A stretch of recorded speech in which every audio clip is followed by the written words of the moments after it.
Before you listen to the Tech Talk Daily podcast, I have to ask, are the high levels of uncertainty you're experiencing keeping you from making bold moves? Are you able to clearly see and act on the game-changing opportunities the pandemic has created? I'm Daniel Burris, serial entrepreneur, global technology futurist, and disruptive innovation expert, and right now, you have a choice to make. You can react to problems and disruptions after they happen, or you can learn to accurately anticipate disruptions before they disrupt and identify and pre-solve problems before they happen, giving you the ability to turn disruptive change into your biggest advantage. If you want to take control of your future and make a significant impact now and in the years ahead, join thousands of leaders from around the world by becoming a member of my Anticipatory Leader System, where you'll get the latest insights, processes, tools, and virtual coaching that will give you the certainty and confidence you need to actively shape a better future for you and your organization. Go to techblogwriter.co.uk and click on Daniel Burris. Welcome to the Tech Talks Daily Podcast, where you can learn and be inspired by real-world examples of how technology is transforming businesses and reshaping industries in a language everyone can understand. Here is your host, Neil C. Hughes. Welcome back to the Tech Talks Daily Podcast, and also a big warm welcome to my friends in India, who I've recently learned are listening to this podcast on Gaana.com, which I believe is India's largest commercial music streaming service with over 150 million monthly users. And this podcast is also on Amazon Music now, so if you have found me on there, a big warm welcome to you too. And every day on this Daily Tech Podcast, we try and tackle and try and simplify complex technologies and how they're transforming our life, business, and even world. And today, I want to explore how AI and blockchain can be used for sustainable compliance and help us all take that step towards breaking the nexus of bad money. And a company called PiChain is revolutionizing AML and onboarding towards sustainability. And they're on a mission to help businesses achieve 100% compliance, zero penalties, and 200% peace of mind. And their founder, Shubhradeep Nandi, joins me on the podcast today. Shub provides organisational leadership at PiChain with his unique combination of business and understanding, not to mention technical acumen too. And in his earlier stints, both as entrepreneur and intrapreneur, he has successfully done sales, built autonomous multifunctional product teams, and has successfully delivered value for several customers, for many customers. Enough of my rambling. Buckle up and hold on tight so I can beam your ears all the way to Bangalore in India so we can speak with him right now. So a massive warm welcome to the show. Can you tell the listeners a little about who you are and what you do? My name is Shub. I'm the co-founder CEO of PiChain. PiChain is a growing RegTech, and we help banks, financial institutions to attain sustainable compliance. Excellent. And before we delve into the technology, how it works and your solution there, can you tell me a little bit more about the scale of the problem that you set out to solve with PiChain? I mean, I'll just give a couple of stats to that, right? And probably the stats will speak for itself, right? So globally, right, less than 1% of illicit transfers being brought to light. And the estimated amount of money laundered every year is roughly $1 trillion, right? So that's a huge amount of money which is laundered.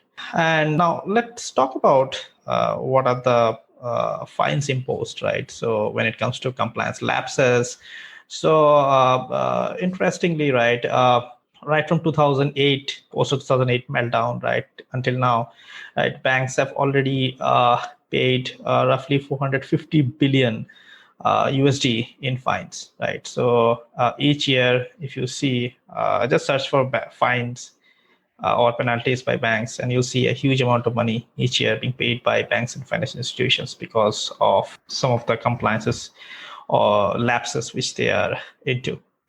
Now, what we do understand from here is that, interestingly, from a market perspective, right, it is the market of RegTech, which interestingly has to cater to this problem. But from a laundering perspective, as well as from a perspective of lapses, right, it's a huge gap, right? So one end, only a huge US dollar 1 trillion is getting laundered. On the other hand, 450 billion has already been spent on compliance lapses. And interestingly, just to add to it, every year, bank or financial institutions has got an increasing cost of roughly 35 to 45% on the compliance team, or the regulatory cost which they have to bear, right? So considering this fact, we do understand that the incumbent solutions which are available in the market, unfortunately not capable to address this. And that's where we see a great green field to be covered by PiChain. And PiChain uses artificial intelligence and blockchain along with deep domain expertise to ensure sustainable compliance management. But can you tell me a little bit more about that and how you do that? I will just start with a bit of understanding about what goes in the life of a compliance officer, and that would give you more light around why such technologies which you have just spoken about, why it makes sense. So if you talk about a AML compliance officer, right, or he or she has to deal with at least 12 IT or non-IT systems to solve a single case, right? So single incident reported, that individual has to go through 12 IT, non-IT systems roughly around. And unfortunately, all the data in these systems are in multiple different formats. And he or she has also got an additional responsibility to harmonize this data. Now, with this, it's not solved yet, right? So there are changing regulations, there is organized fraud rackets, and there is huge volume of data which comes with every individual transaction. So even for the best compliance officer, for him or her, 80% of his or her time goes primarily into gathering this data, converting them into right format, and then punching it into the systems to basically get the right outcome. In this whole process, right, so a lot of productive time gets wasted. And also because as a human being, we can only see roughly 3 to 4 dimensions of data or derive insights from that. It's unreasonable for someone to go through multiple dimensions of data, or the systems that are there in place are incapable of ingesting multiple different dimensions of data. And that's where a lot of lapses happen in terms of decision making. But saying that, I mean, that's not only problem, there is other problem as well. So there are incumbent AML systems which are there, right? So these incumbent AML systems are primarily rule-based. So they raise roughly 1,400 to 1,500 AML alerts a day, right, in one branch, right? So which means that it's a substantial number, but along with that comes the number of false positives. So what is the percentage of false positive in those alerts? 97% of them is unfortunately false positives. So what typically happens here is that a lot has to be primarily factored in within the period of time before an alert is traced and an outcome is delivered. So in this process, what we understood here is that it is the job of a system, right, which is intelligent, capable of harnessing data from multiple different formats, harmonize them, and deliver insights. Also ensure that the data can be collected as well as merged, and the output which is delivered should augment the domain expertise of the individual. So that's where we fit in, and we augment this compliance officer to do what he or she is best at, which is novel decision making. And what we do here is that we augment the individual with the various technologies that you've just mentioned, right? So the AI, the blockchain, and allied. So I'm curious, how do you help compliance and regulatory professionals make better decisions by ensuring up to a 93% reduction in false positives? Because that is a huge stat, isn't it? Absolutely. So, I mean, just to talk about that, right? So, so underlying this whole process, when we generate this outcome, right? So we have a platform called DeepPi. So we started building DeepPi way back in 2015 when the first code was written, and we all understand AI systems takes quite significant amount of time to become smarter.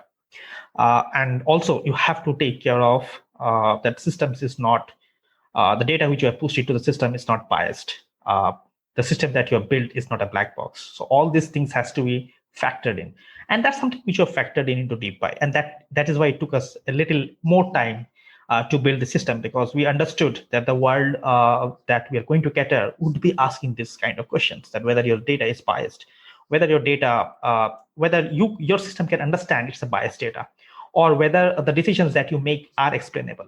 Now, what we have built here is a system that augments the compliance officer, right? As I said, to provide faster, better, and accurate decisions. So what we did is that we brought in our deep domain expertise, the market research that we have done. We have put them all in, and what it typically does is that it does rapid knowledge extraction and a tacit knowledge capture to deliver this very precise recommendations. So essentially, we do three things, right? So first thing is that we provide augmented human enterprise, right? So every compliance officer now has a buddy who works effectively in each case or each incident which is raised. The second most important thing is that we do knowledge cross-pollination. So we understand that a senior compliance officer, roughly with 15 to 20 years of experience, it cannot be compared to the junior compliance officer who is roughly 3 to 5 years into the field.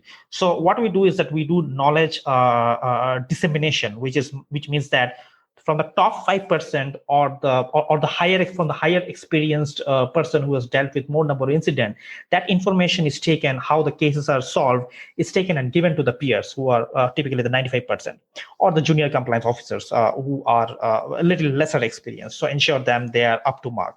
And finally, I think one of the key things, as said, right? So we keep on ensuring that the technology that is delivering this is always a top notch. So it should always be a unified platform with all the cutting edge tech, right, and algorithms to ensure that it's uniform for all the stakeholders using it. So that's the way we ensure that it's not only an individual who is augmented in the best way, but the whole organization, the compliance confidence score is going up. So, I mean, this is a fairly big question, but I mean, how far away do you think we are from breaking the nexus of bad money? Is it a long way off, or do you think it's much sooner than most realize? So I think it's something which we are trying to practice every day. So right from each onboarding that we do to each screening that we do to each monitoring that we do of transactions, right? So every level, right, what we are trying to ensure is very, very precisely only the right customer is doing the transaction. So removing the fraud out of the system. B, there are a lot of cyclic payments which are done and which are part of the organized fraud rackets. We ensure that we understand them early and help the bank prevent that. Right. So it's definitely a game where there are on one end primarily there is the people who are part of the Nexus of Bad Money, and then there is us, the regulators, and probably where we are trying to ensure that we try to stay at least a step ahead of the organized fraud racket. We understand that we have started it very recently. We have still miles to go, but saying that a lot of milestones that we have set for ourselves, we are achieving that.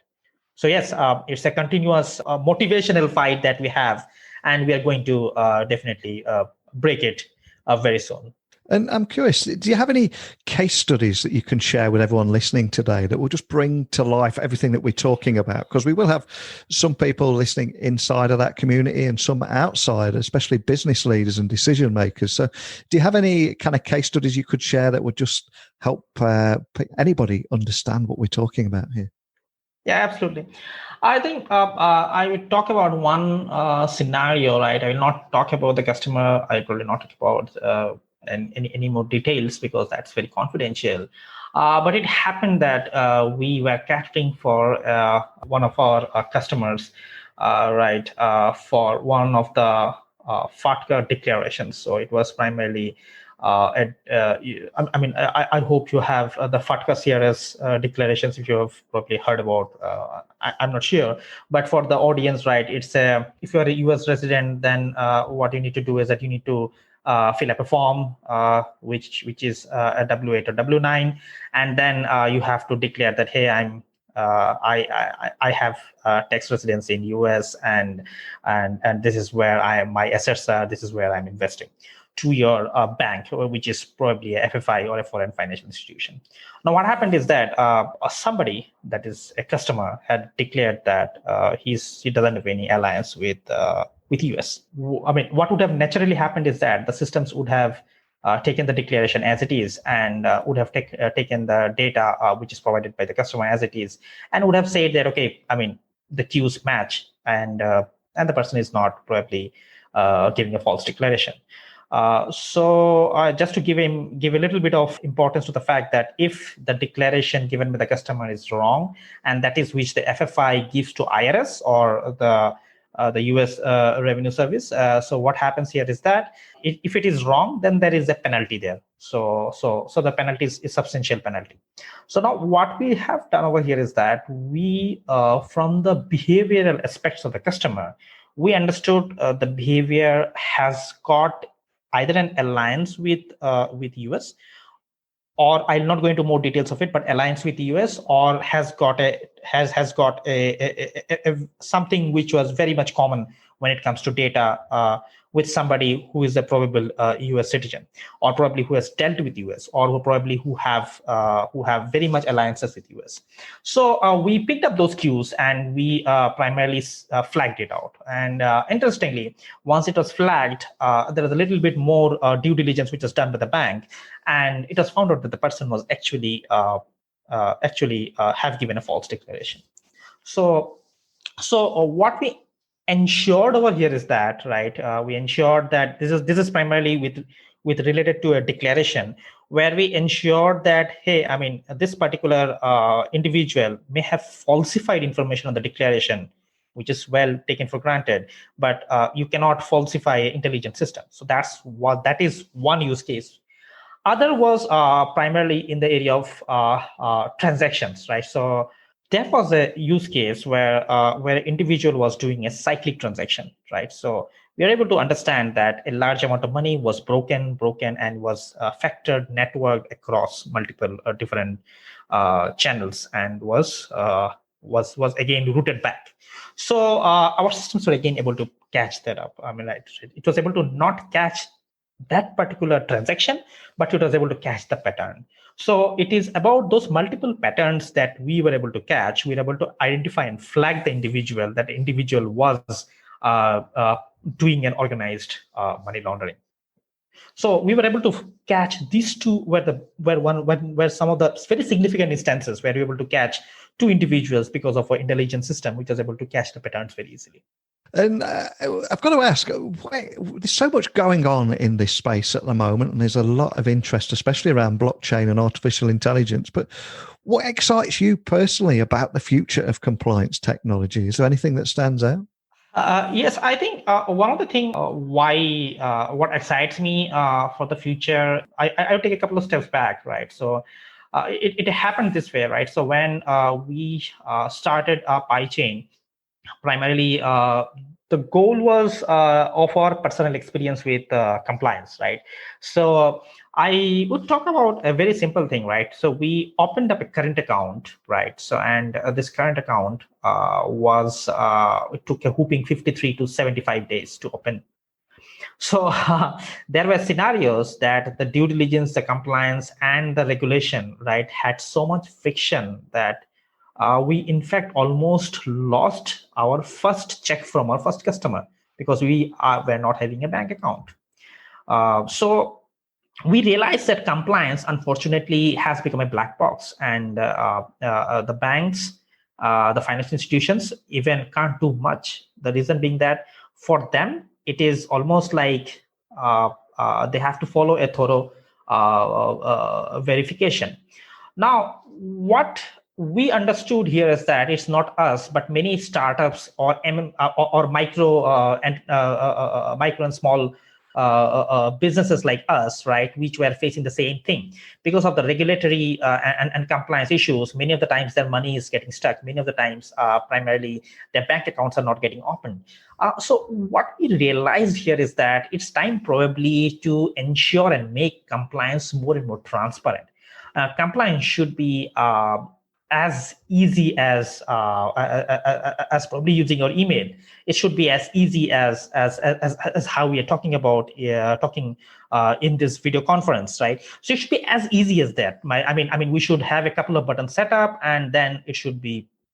The system should be smarter enough to understand the regulation which is there, understand why the regulation is there, understand the individual, connect all the three dots and say he is a good person or he is a bad person. So that's it, right?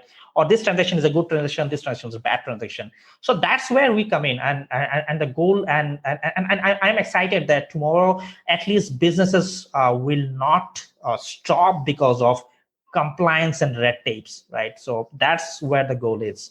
Hopefully, we are fingers crossed, and we are very much optimistic that we will break this black box and ensure that it is transparent. And can you tell me a little bit more about your quest to achieve sustainable compliance for 500 enterprises by 2025? Seems like a very ambitious goal, but I'd love to hear more about that. It's incredibly cool. Yeah, we love to challenge ourselves, right? And that's where I think we ensure that our milestones should be pretty big, bold, and then we should strive towards achieving it. So that's where when you talk about sustainable compliance, what we mean over here is that we mean essentially three things. Number one, essentially increase compliance confidence score of the bank, financial institutions, or the enterprise. Number two, efficient use of regulatory capital. So as I was saying that year on year, there's a 45% increase in cost of compliance. You are still paying fines, and the fines of last year, you have actually surpassed that number in the mid-year itself, because your compliance lapses are still there, and then you are seeing that your the cost of compliance is also growing. So what you want to ensure here is that you efficiently use your regulatory capital. So that's the second one, and the third and the most important thing is that year on year, how can you primarily reduce this cost of compliance? All right. It's not only about efficiently using it, it's also about reducing the cost of compliance, because if you can reduce on the cost of compliance, they can use it for your other purposes, which is the growth of the organization. Or probably, it is not in best interest of anyone if the bank pays a fine, because if the bank pays a fine, its profits are going down. And if its profits are going down, it's directly hampering its customers, right? So what we are essentially trying to say here is that sustainable compliance means A, your compliance confidence score going high, B, your efficiently utilization of your regulatory capital, and C, reduced cost of compliance. And achieving all of these three year on year is what is for us sustainable compliance, and also for the enterprise or the bank we're catering to. And what else can you tell me about the future at PiChain? I appreciate there's not too much that you can share, because you're probably locked down to NDAs and various other legislations there. But is there anything else that you can share about the road ahead? I think what we do understand is that essentially the road ahead that we have, right, is the path of growth, right? So we essentially started in the European region. We are growing in the European region, and now we have also entered the Indian subcontinent. So we are growing in the Indian subcontinent as well. Very soon, we are going to have our operations in Singapore. So what we see from here is that we have a very clear, crystal clear focus, which is enabling the compliance teams and help them design the best compliance programs of the future. Including the risk and compliance programs of the future. So what we see here is that PiChain will keep on putting its effort in enabling the compliance team to design the best compliance, risk and compliance program of the future. And essentially, the goal still remains the same: breaking the global nexus of bad money. So that is still going to be our focus. And we do see that even with COVID and allied hurdles in place, right, we still see ourselves growing.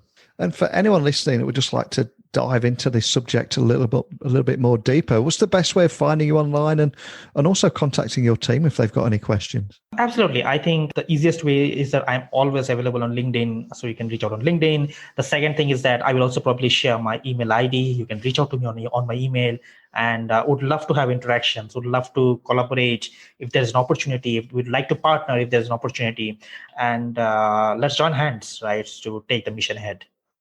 I love that. I love that concept as well of let's join hands to solve this problem. And also for coming on here and sharing about how AI and blockchain for sustainable compliance could be that step towards breaking the nexus of bad money. But more than anything, just thank you for taking the time to share all that with me today. Thanks again. Thanks, Neil. Thank you so much for your invitation, and honored to be part of your podcast. This podcast revolves around technology and how it's transforming the various industries out there.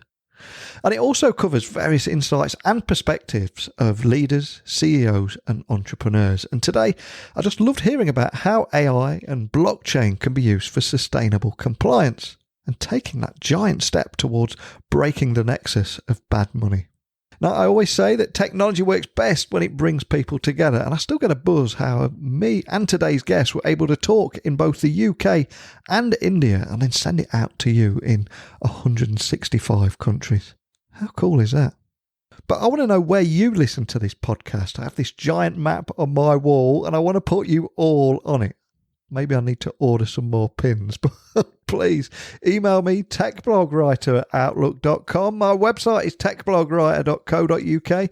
Keep those messages coming in and I'll join you again, same time, same place tomorrow with another leader in technology. So thanks for listening, and until next time, don't be a stranger. Thank you for listening to the Tech Talks Daily Podcast with Neil C. Hughes. Remember, technology works best when it brings people together.